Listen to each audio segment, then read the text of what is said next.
Hello, in this video I want to show you how to fix the problem when you have stable internet connection, but you cannot use the browser and Google Play Store on Motorola One 5G Ace.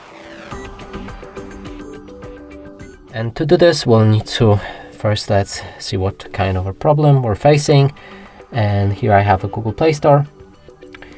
Open any app and try to download it.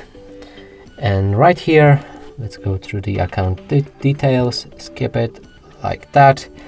The installation starts, but it's stuck in a pending mode. The game won't actually download.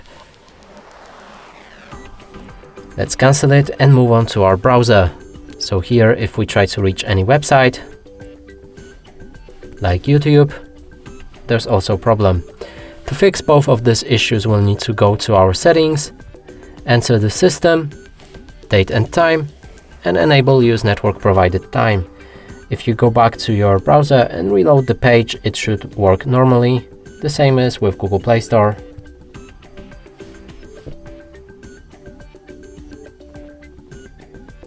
Installation actually begins.